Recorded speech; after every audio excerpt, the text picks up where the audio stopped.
So firstly, thank you all for coming to our session. We're very happy to be talking today about the unaffected siblings.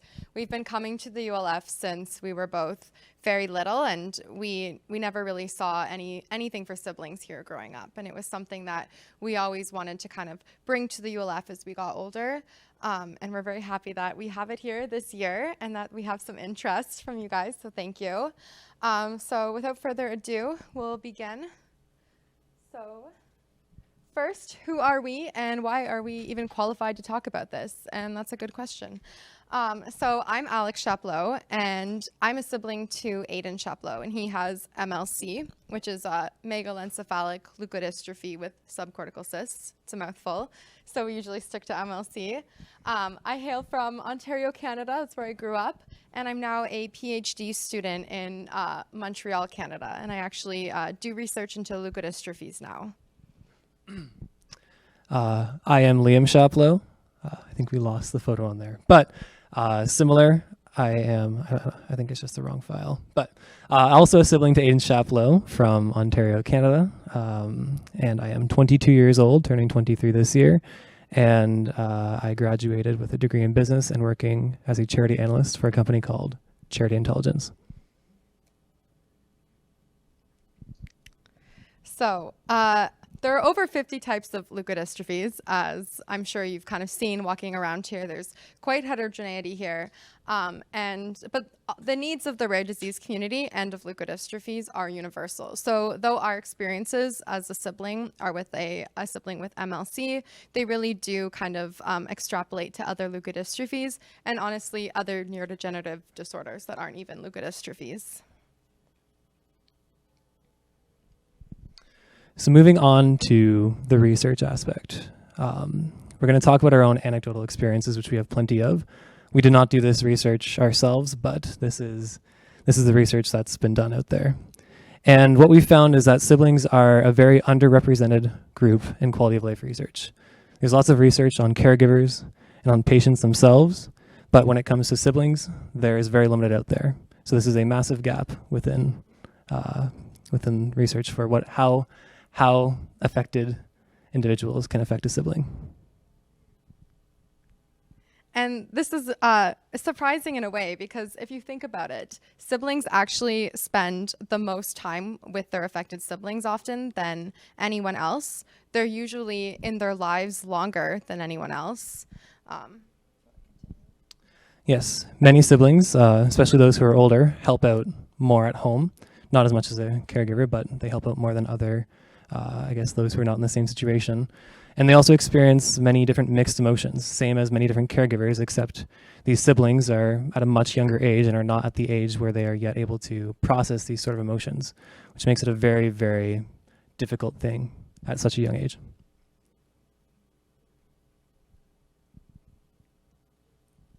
All right, so from what we did find one study. It wasn't looking at leukodystrophies in general. It was looking at sort of siblings with any disability. And we did find through this, and as well as we kind of looked up blogs that people with siblings wrote and kind of wrote down buzzwords that we saw a lot. And we saw that siblings of children with a disability are much more likely to have interpersonal relationship problems, often with the parents as they're growing up. These are parent reported, so perhaps the sibling doesn't always feel that way. They're more likely to feel unhappy or sad. They're more likely to feel nervous or afraid. And of course, those in turn can translate down the road into mental health disorders such as like anxiety and depression. They're more likely to feel jealous or angry, feel guilty, as well as feeling neglected. And being a sibling of an affected individual does not just impact your life at home, but also your life within the community. For example, children, some children who are a sibling of someone with a disability are less likely to partake in leisure or sports activities. They're less likely to go try out for that team because there's more stuff to do at home, or they don't feel comfortable to. They're less likely to go and complete their schoolwork, and they're less likely to have good or excellent mental health status. And these are all correlated with a degree of disability. So the higher the disability of the individual, the more or less likely they are to show these different emotions and these different impacts and consequences. And of note that the asterisk just indicates that this was a finding of the study and it was statistically significant. And if there was no asterisk, it just means it's more of a buzzword that we saw in a lot of online posts or online articles. So next, to kind of talk a little bit about our own experience. Absolutely. So that is just about as much research as there is on the sibling experience. So now on to some more anecdotal stuff. The biggest thing is dealing with mixed emotions. These can be feelings of anger, jealousy, embarrassment, and then followed by guilt. Guilt is particularly one of the biggest ones, particularly survival guilt. Also, it's quite common for a sibling to show a vivid imagination, a whole bunch of what-if questions. What if I was in that situation? Why am I not in that situation? Siblings can also often show the struggle to take the burden off parents. And on the other hand of this, they can often grow up too quickly because there's too much of a burden on the parents that they go and take it on too much, and they don't spend time having the fun that a children should, going and just chilling out, hanging out, playing some games. And this all in all equates to having your life experience being minimized from quite a young age. And just to further on that a little bit, the vivid imagination also kind of points to if in some cases where siblings don't really know what's going on, they can often kind of imagine the situation is worse than it really is. So if your sibling's going to the hospital and you don't want to tell them about like what's actually going on, they might have they can imagine things to be a much worse scenario, which is a lot more difficult for them. And like we said, their life experience is often minimized. People don't often check in with the siblings as often, ask how they're doing. There's a lot of attention usually on the patient and the parents, but the sibling can often kind of get neglected in these situations. And from the parent perspective here, there's also less time for parents to notice the child is struggling. Like, we've seen how much time and how stretched thin our parents are. It's very difficult to kind of be able to always notice these things. There's also less resources. If you notice your child is struggling, you might not have the time or the energy to kind of devote what they need at the time. And lastly, they're required to help out. It's kind of how you keep the household cohesive and functioning is getting everyone to help out as best as they can.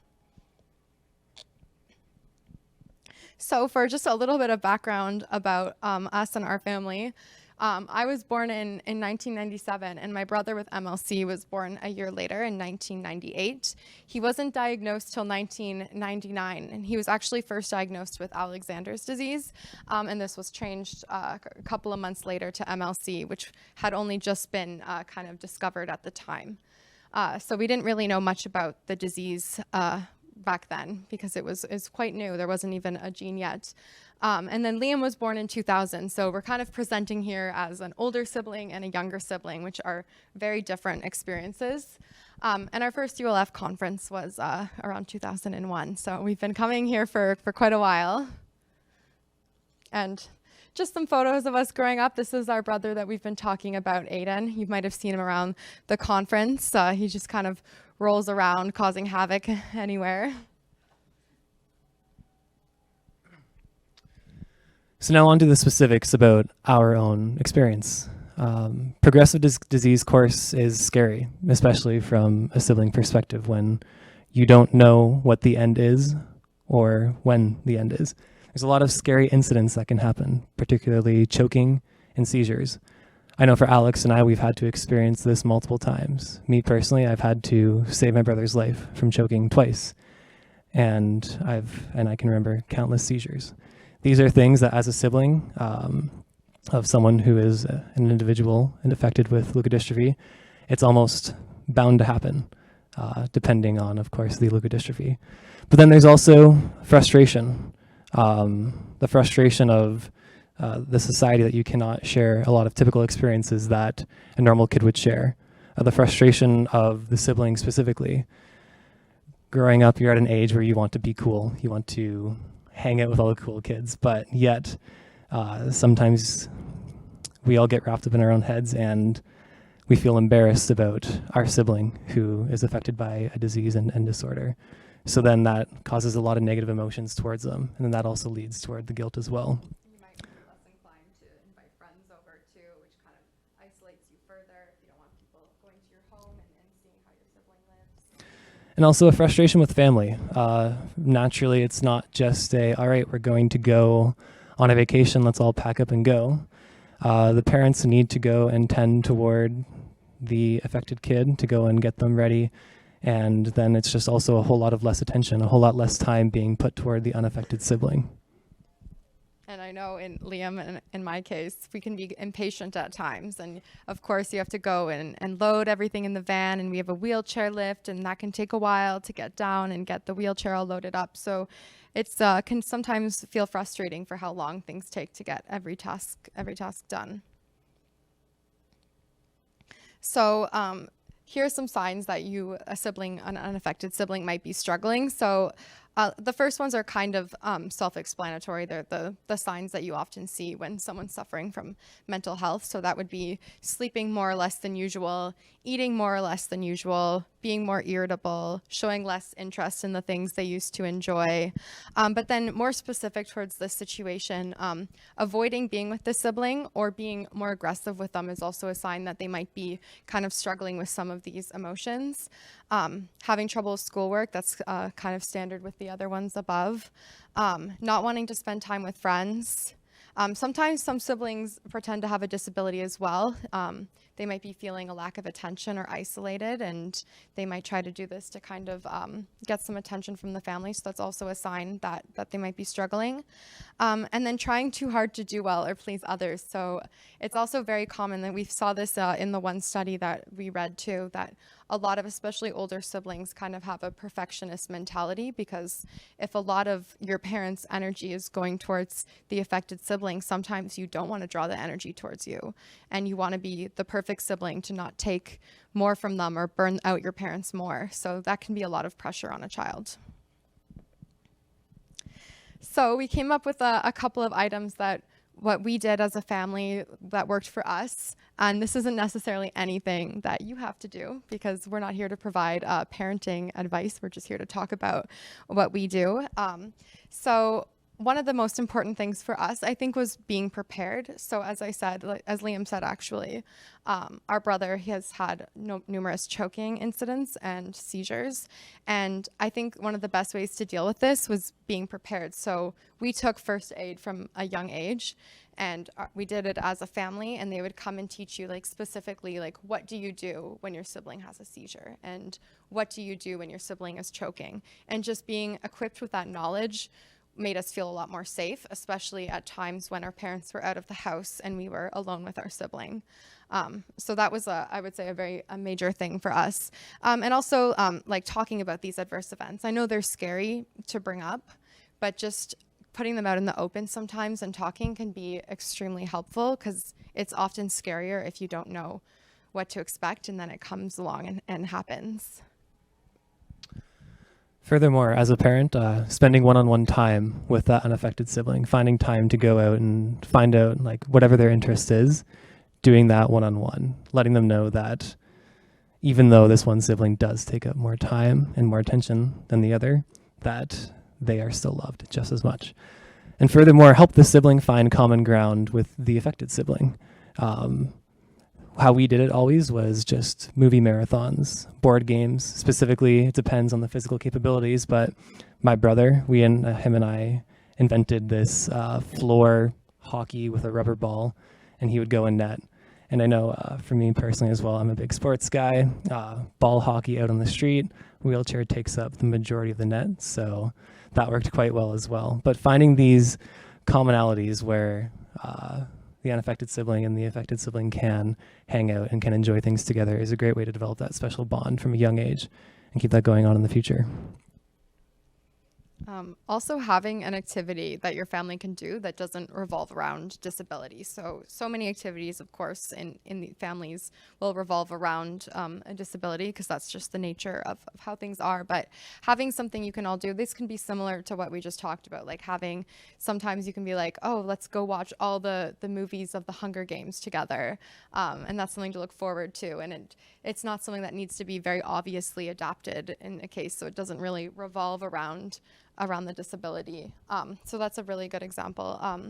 Next, ensuring, of course, that the child has a support system. So peers, a counselor at school, a therapist, just someone they can talk to about what's going on, because bottling it up is never a good way to deal with things. Also, do some perspective taking, knowing that these affected siblings can feel frustrated too. Yes, the burden is a lot less on them to take care of the affected individual than the parents, but they can still feel frustrated with the amount that they have to do because they're going and comparing themselves to their friends at school, where right away they get to go home, hang out, play video games, and go, whereas they have to go and help take their sibling to the bathroom, ensure that they have to be home all the time, even though it may be minimal in compared to like what the parent has to do. It's still a lot to take on at a young age. And furthermore, as Alex said previously, talking about just being not just the adverse events are scary if you don't expect them. Just answer these questions honestly. These siblings are going to have questions. Answer them honestly and in terms that they will be able to understand for their given age. Our parents, whenever we would ask them a question of what is going on with Aiden, what does Aiden have, it would really depend on the age. Early on, we were told he had wobbly legs because that's all that we could understand. But it was honest. They told us that he was not the same as Alex and I. And then we had other questions, such as like a lot deeper and more difficult questions, but they were always honest with us so that we were always able to expect what was going to happen. And that transparency, I think, is one of the most important aspects. And it's definitely scary as a young kid to be dealing with such big concepts. But it's also kind of bonding as a family to talk about that with your parents and to kind of all hug and bond in the emotions together. So I think it kind of brought us closer in a way. And also it's important to point out the positives. So if you see, like, especially if you have like very young kids and you see them playing together, really pointing out like, oh, look how much fun like your sibling has when you play with him. Things like that can kind of really help reinforce positive feelings between the siblings. So to end on a good note, though, before we have like a Q&A session, there's also a lot of positives to being an unaffected sibling. So these are actually have also been found in this study, and people have talked about them on some like non-official studies online. But siblings are more likely to be responsible.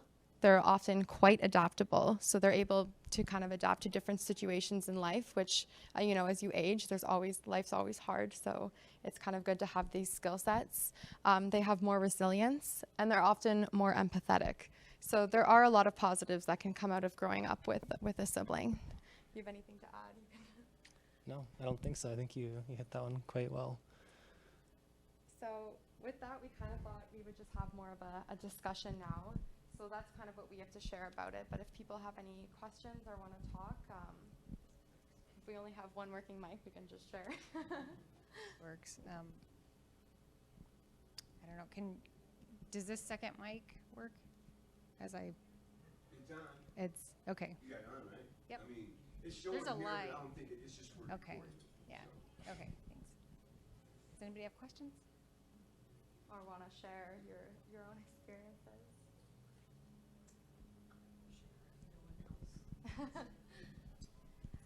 Hi, my name is Abby, and I have 3 children.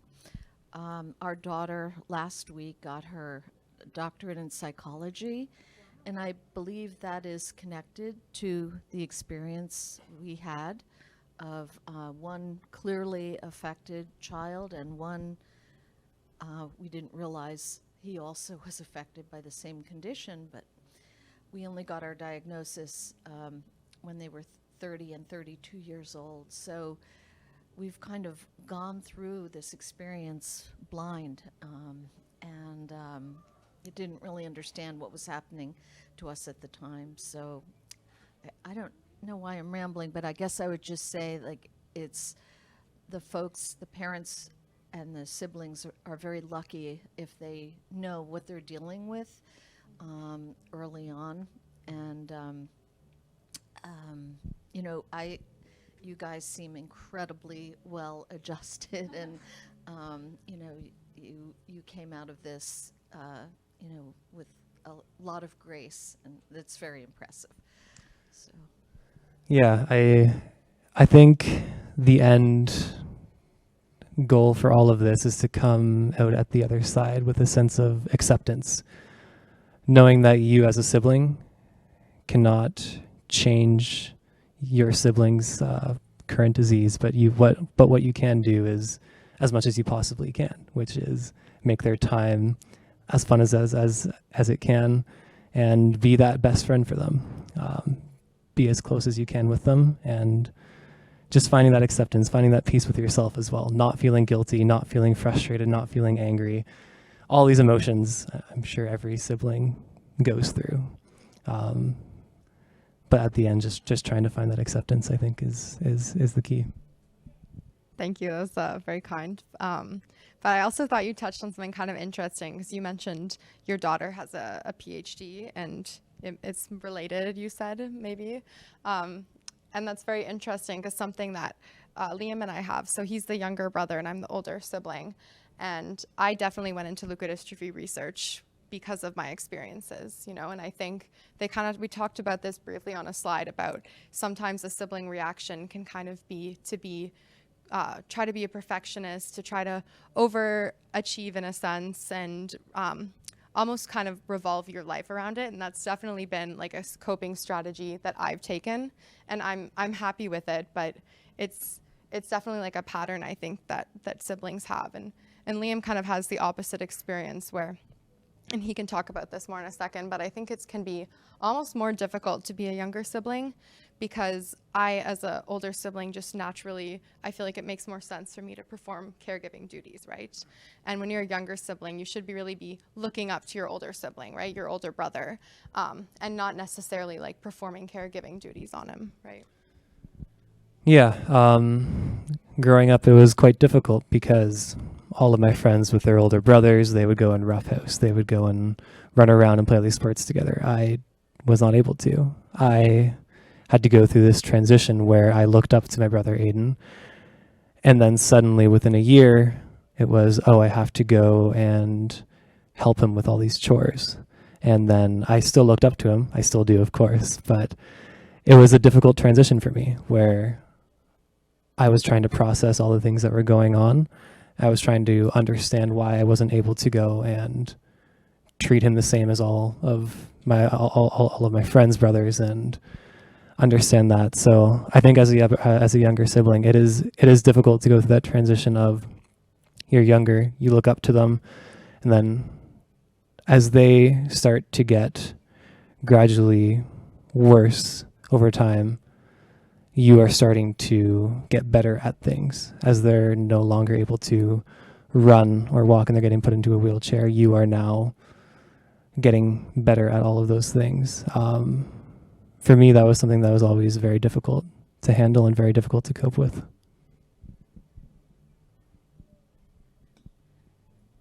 I'm curious about what your parents did. Did you have to verbally call their attention to your needs, or did they recognize them on their own? Were they overcome by caring for your brother that they didn't have time? Or, I mean, it sounds like your family is strong and really together. So I'm curious about, were there specific things your parents did to make that easier for you? Yeah, I would say it was a lot of specific group family activities and one-on-one time with the unaffected sibling, not just with the affected sibling. During the evenings, we would spend a lot of time doing board games. They spend a lot of time just trying to have like make sure that Alex and I would both have that connection with Aiden and have a very strong connection from a young age, that then as we got older, we wouldn't have to, they wouldn't have to force it. It would just naturally continue on in that way. So it was actually my dad that introduced that floor ball hockey game that Aiden and I played for years and years, countless hours of. And Aiden loves board games now, but it was our parents who went and spent time when we were super young just starting to play Monopoly all together as a group, and that transitioned to board games that take about 4 hours to understand the rules of now. But yeah, I think that is the most important things that I can think of.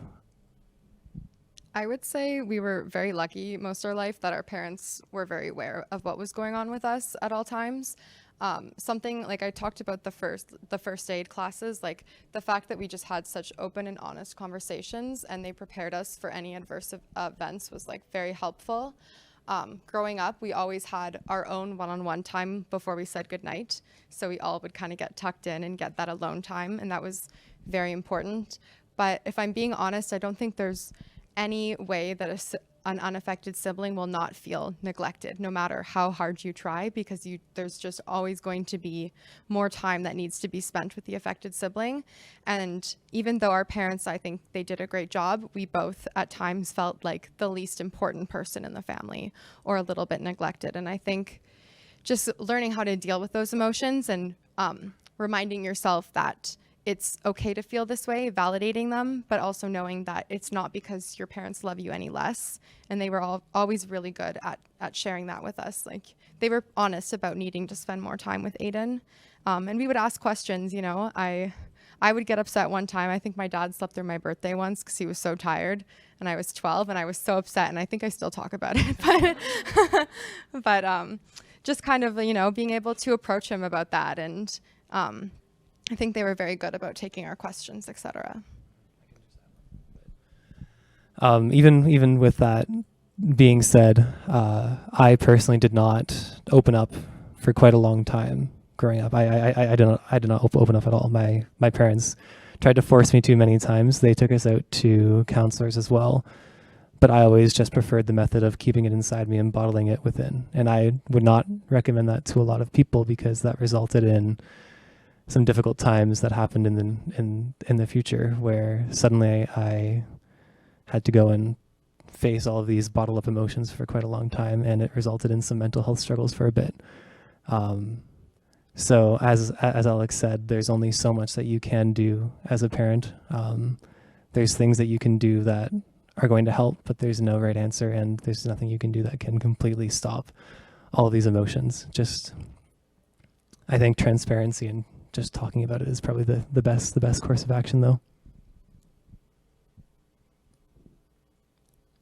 Thank you for putting this session on today. I have actually two questions. And the first one is, you know, this is incredibly insightful, you know, from sharing your experience, but I wonder if you have thought about actually speaking to other siblings in sibling groups, because recently, I'm in the Crab A disease space. We had a family conference in Tampa in April, and we did a sibling experience group.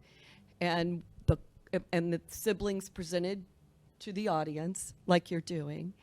And the comments and feedback that we had is the siblings that were in the room really wanted their own session with other siblings so they could share experience, kind of a safe place, you know, and some of the real things that happen and are affecting them. So I'm wondering, you know, we're learning a lot from you, but how can this benefit the real sibling community here, and how can you take that to the next level? Oh, that's a good question. We actually have a session tomorrow for siblings. So we're planning, it's not going to be like this. We're not going to have a presentation so much and be speaking, but we're going to be playing some like icebreaker games so that people can feel more comfortable, and then having more of a discussion. I think the thing that's a little bit tricky sometimes when it comes to talking about siblings is our parents were honest with us, so we knew from an early age what was going on, but it's not really, we don't want to be imparting that knowledge to kids who weren't told these things, and that's not something that I think parents would appreciate us doing either. So we do have a session tomorrow, but it won't be going into like in-depth emotions to like a very complex extent, if that makes sense. Yeah, you definitely have to have a moderator for that. My second question is, you know, now that you both are young adults, how is this different now? I don't know. Do you live at home? Do you live away from home? Do you go home, and do you still have caregiving responsibilities? So how is your life now? Yes, good question. So both of us have moved away from home. I've been living away for quite a while now. When I left for undergrad, I moved away from home. We live in a very small town, so there's nothing close to us in terms of school. And I would come back for summers. And since undergrad, and I'm now in grad school, I don't really get any breaks ever, so I don't get to go home very often. But when we're home, we do perform caregiving duties. And on my end, I've made sure to Liam's actually moved in with me recently this year, and we have an accessible place now in Montreal. And we have our family come up, and they'll stay with us for quite a while. And we'll take our brother out we'll scout out different wheelchair accessible spots in the city. He really loves like board game cafes. So we'll take him out, and I'll get all my friends together, because I think, on his end, it's very isolating to have a leukodystrophy. He's 25 and he doesn't have a lot of friends. So we kind of get our friends to interact, and they're always like really great with him. I think they're actually friends. So those are kind of ways that we try to help out. Recently, our parents also elected to try putting him in a respite home, which has been something that's been difficult for all of us, because I think sometimes it's really tough to let, I know as a parent, it must be tough to let your kid kind of spend some time away.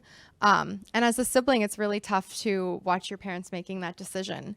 And it's a bit unfair of you to say oh, why can't you just keep caregiving? But sometimes I know at first we both really wanted Aiden to just stay at home, but it's been good. I think he's gained more independence living away. He does a couple days a week, and then he'll be at home a couple days a week. And it's been really good for our parents, honestly. They seem a lot less stressed and a lot happier. So I think seeing the benefits of things like that has been helpful, because then you understand why. Yeah, I'm also, I've been away for quite a long time. I guess also since I moved out for university. I'm just for these 4 months in a closer place than a closer area than I've been to my family for quite a long time. But I would say, since I've moved away to university, being a sibling, the most difficult thing is that every time you go to see them, something's changed. So for example, he's no longer feeding himself, or the next time there's now a feeding tube, or he can no longer take himself to the bathroom, but someone else is. It's these small changes that make it very, very difficult as a sibling, where it just seems like time is just flying before your eyes. You go away, you start to forget, you get into your own routine, and then you come back and it just hits you all like that. That can be a very, very difficult aspect. But at the same point in time, it's always so nice and so fun, and to go back and spend time with Aiden, where we can go and turn the clock back a bit, spend that time playing those board games, just hanging out. But we both definitely struggle with feelings of guilt still. Yeah, we feel really guilty not being able to spend time. On my end, I find my PhD to be very difficult, and I feel very busy all the time. And I sometimes feel really guilty that I don't have the energy or time to call him as much as I should, or spend that quality time with him. So that's something that we both struggle with now. And going home is very difficult. We live about 8 hours from home of a drive, so it's not easy to see him. And on my end, I work with cells, so they need media every single day, and it's hard for me to find someone to look after them to go visit him. So yeah, guilt is just something I think we will live with for probably our whole life. But I don't know if you have anything to add. I think just probably going to beat a dead horse at this point. Yeah. I have a question. Yeah, I apologize if you covered this already. We came in late because we were trying to drop our unaffected siblings with your dad. And Oh, so yes, I with feel, the bullying. I feel kind of guilty about that, Alex, after what you just said about how stressed your parents were. Oh, but- no, the bowling is his favorite part of the ULF conference. Okay. But yeah, so apologies if you covered this already, but could you talk about like what your parents did that worked or didn't work or worked less or whatever when you guys were particularly young? Like, you know, you sort of know where that question is coming from us and how old our kids are and stuff. But like, you know, we're trying to make our kid's sister you know, part of their lives. And, you know, maybe we could learn from your experience about like how to do that or how not to do that. Yeah, so obviously, like, it's a little bit of a different experience, right? Because there's not as much overlap with your kids as of with us. But I think honesty is what we were saying a lot. Being honest was really important for us, but also being age appropriate. So when we were really young, our parents didn't say he has leukodystrophy. They said, oh, he had wobbly legs, or he has wobbly legs. And that made it difficult for him to walk, and it made it difficult for him to do things that you do, like play soccer. And that was honestly what I used to tell people when people would ask me on the street, oh, what does your brother have? I'd be like, oh, he just has wobbly legs. So that was really important. We also talked about being prepared. So in our case with Aiden, he would suffer from choking and seizures, and that was really scary for us. So they would do first aid. So we were always like ready to perform any sort of life-saving action if needed. Can you think of any others? I know there's more. I know there is more. We had a slide on it. Let's go back. Am I too far back?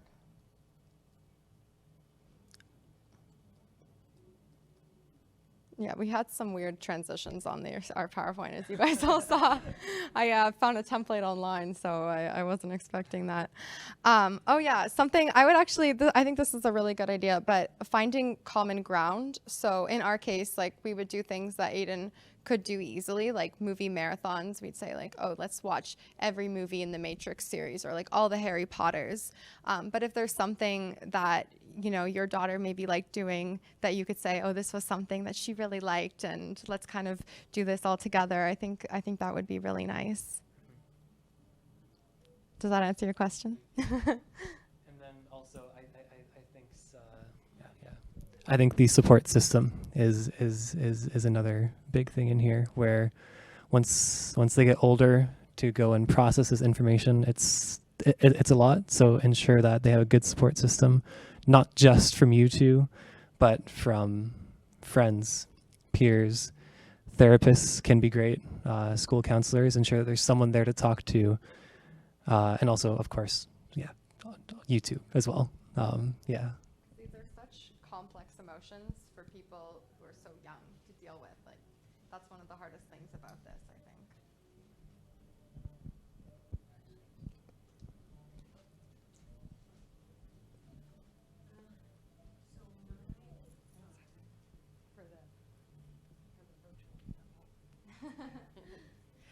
I have a question. So you said you kind of bottled it in. What was the turning point that made you, like, I have one, the sibling is pulling away because they can't do the same things that they used to, and the affected daughter has lost speech, so they can't have a conversation anymore. Mm-hmm. So kind of. What was my turning point to just, I bottled it in mainly because of guilt. I felt very guilty. Guilt on many different levels. Guilt based on survivor guilt as to why is it not me? And I would always wish that it would be me in that situation so that he could be in my shoes. And I hated that I couldn't do anything and I couldn't change anything. But I never told anyone this, so I just bottled it in. And then I went away to school, and then I realized that every time I came back, he was getting worse, and it was difficult, and I distanced myself even more because I wished that I spent more time with him. And I think no matter how much time I spent with him growing up, I still would have wished that I spent more time with him, because now it's a realization that he can do less now than he could do yesterday. But what I realize is that he can do more today than what he's going to do tomorrow. So it was just to realize, it was just a realization within myself. I had to just get to that acceptance. I really, really struggled And I had to realize that I can't judge myself for not being with him 24/7 in the past, because I can't be. I have to have a normal childhood myself. I have to allow myself to go out with my friends and not hang out with Aiden every single night, or even like twice a week sometimes, not even twice a week, not even once a week. I just had to come to that acceptance with myself. That way I overcame a lot of the guilt that I had burdening me for quite a long time. And then I just realized that I could just spend so much time with him. Aiden is verbal, so it does make it easier, but still, just hanging out and just chatting is just another thing that I really can see myself doing in the future. Just burdening him with all my problems, I guess. It's probably another way to put it. But yeah, so I would say that the turning point for me was after university. I think just through COVID, spent a lot of time. Life slowed down for me, and I had to spend a lot of time thinking. And all of those emotions kind of just came to me at once. And I am 22, born in 2000, and she is 26, and Aiden is 25. Yeah, so Aiden is 1 year younger than her and 2 years older than me.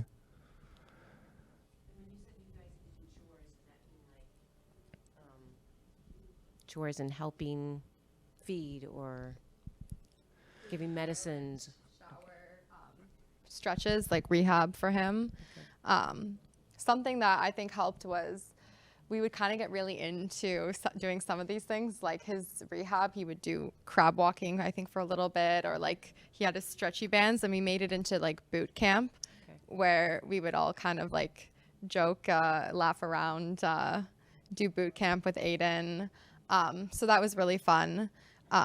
And what was important for us was seeing that Aiden had chores too. So at first he didn't, and we actually complained to our parents, and we were like, how come he doesn't have to do anything? Like, why do I have to clean up? And they actually made a couple changes. They brought all our dishes to a very low level in the house, and then he could crawl from, like, he can't crawl anymore, but at a certain point he could crawl, and he would crawl from the dishwasher to the drawer and put them away. And that was kind of like helpful for us to see that he was still required to do things. Okay. Yeah. Because I kind of pulled away to the point of, like, I didn't want the younger sibling to have to change diapers, that kind of thing, because I didn't want that to be, you know. I think that's honestly, I don't think you should, like, I think that's a good decision. Liam and I had very different experiences, so I did a lot more caretaking growing up than he did. I'm an older sibling. I think honestly there's a difference also being female and male. I have more of a caretaking role naturally in the family. So I myself involved into this process and asked what I could do to help, and I really almost enjoyed caretaking to an extent. And Liam didn't really do that as much. It wasn't as natural for him. I think a lot of the guilt, this is speaking for you, but we've talked about this, but a lot of guilt that he experienced was also from seeing the way I was with the sibling and then not doing the same thing and not feeling the same way. Thank you. You want to touch on that? Yeah. Okay. You got that one.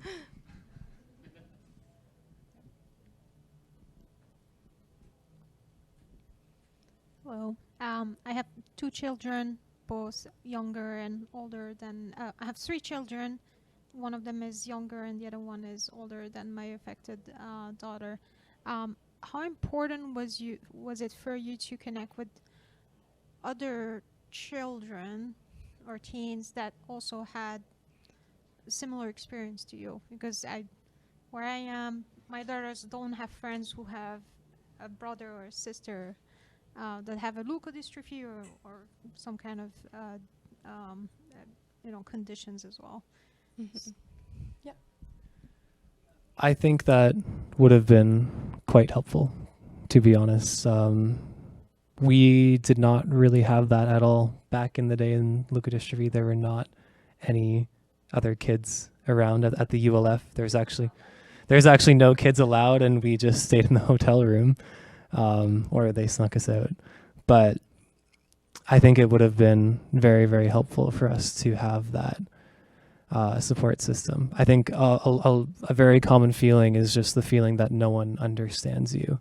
Your family does, but you don't always want to talk to your family, because sometimes when you're young, you just think your family is lame, and you hope that someone else your age will be able to understand what you're going through, where you can say, just not say anything and have someone at least understand. That is something that I think would have been very beneficial for us. Would you? Yeah. I was just going to add, I remember there was one conference in Baltimore, like, I don't know, 2010, to 2014, somewhere around that time. Liam and I were like preteen age, and this family came from Australia, and they had like 8 kids. And some of them were affected, some were not. And it was really the first time at the ULF that we had enough kids to kind of hang out. We had like a teen club that we created ourselves. And that was, do you remember this, Liam? Oh, yeah, that was like very, very important for us. Like, I feel like we don't really talk as much anymore. But it was just, it felt very nice to be with people who understood what you were going through. So that's kind of something that we hope can, be at this ULF and other ULFs to come, is having siblings, giving them a chance to connect with each other. And that's what we hope to do tomorrow, if you want to bring your kids by. even though we like at that conference, we didn't really ever talk about the elephant in the room.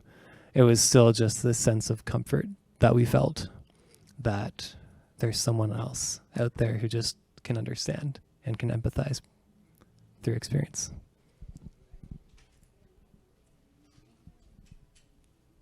Any other questions? Is there anything online of a question? I don't know if we I can. think it would show up in the chat on Zoom on there. Yeah. But usually it pops right up on the screen.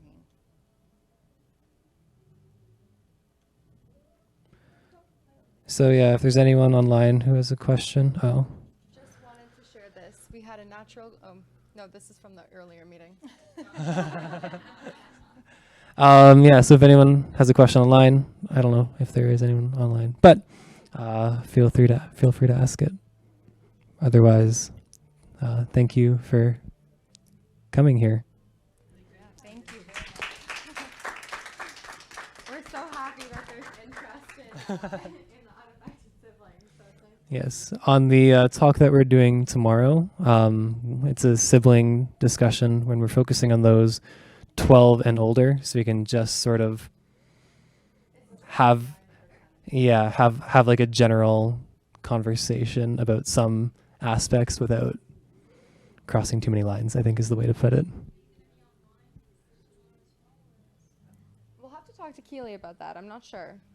I don't think so, but are the siblings at home? Okay. We do sometimes do like sessions online, but they're not always as successful. no one wants to. We have all There's these not a- great yeah. players and no one responds. Other than us, of course. Yeah. But how old are the siblings? Mm-hmm. Okay. Yes. And how old is the patient affected? Okay, so very much just right in the middle. Must be busy. Sounds good. Just a comment or 2 comments. One is thank you guys. Like this, it's clearly you guys are like, it's an initiative that you want to push in our community, and our community will be like way better off. Thanks. And I'm also struck by. Thanks. Sorry. First was thank you guys. Second is I'm struck by like a lot of the similarities between what you're describing as siblings and, at least what I have felt as a parent, like, guilt around caretaking relative to others. As an example, like, that's really eye-opening for me. And so, yeah, thanks for like teaching that and helping us sort of become aware of that.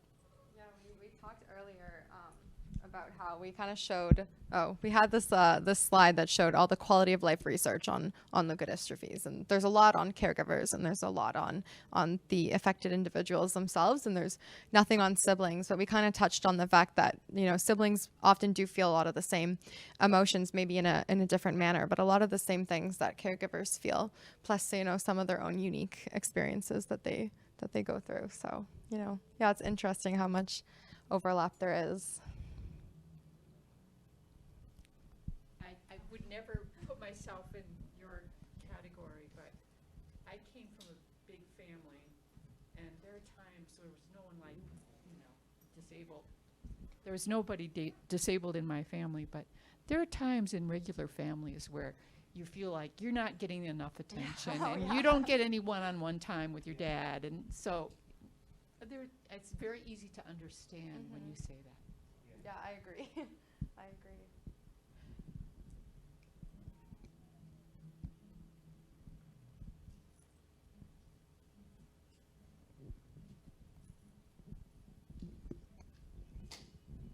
So I am coming at this obviously from a completely different angle than you guys are, but I can totally appreciate this. And one of the things, and I've done some work with our local hospitals and stuff too, but one of the things that I hear you guys say and out here too is the families, the people, the individuals that are affected by these things, it gets awful lonely. As a kid growing up with a sibling, as a parent with it, I've got kids, I've got a wife, and I've done some peer support at our rehab hospital, which isn't me. I haven't rehabbed, I haven't been injured, but I just tell them to try to find, and I think I would kind of challenge everybody here to find somebody. It doesn't have to be somebody with a leukodystrophy or whatever, but if your kids are able-bodied and that have affected, it's hard, but if you can find your kids another kid, another friend, even they don't have to be best friends, but have a play date with them or whatever, that another kid that's got a sibling that's got some sort of disability, anything, that the two siblings, even though it's not exact, to get them to hang out, to understand. And I think that's what you guys were experienced in Baltimore with the Australian. You finally connected, and it's like, these guys get us, they get me, they understand what we're going through, they're going through it. And I've got a lot of friends that are in wheelchairs, that car accidents, motorcycle accidents, they don't understand my whole thing, but to hang out with those guys, totally, they get me, they get the life in the wheelchair, they get all of that. Like you guys, the same thing. Yeah, I absolutely agree. I think it's so important because feeling isolated is so common. Feeling lonely, and having a support system for anyone is absolutely imperative. And I agree that it doesn't have to be leukodystrophies. I think sometimes there's like a lot of focus on meeting other siblings with leukodystrophies, but I think like you can even relate. Like I remember meeting someone, not here obviously, but who had a sibling who was autistic, and that's extremely different, right? That's more behavioral and less of a physical disability, but we were still really able to connect about the attention the sibling got and like the role you play, and it was really nice. Yeah.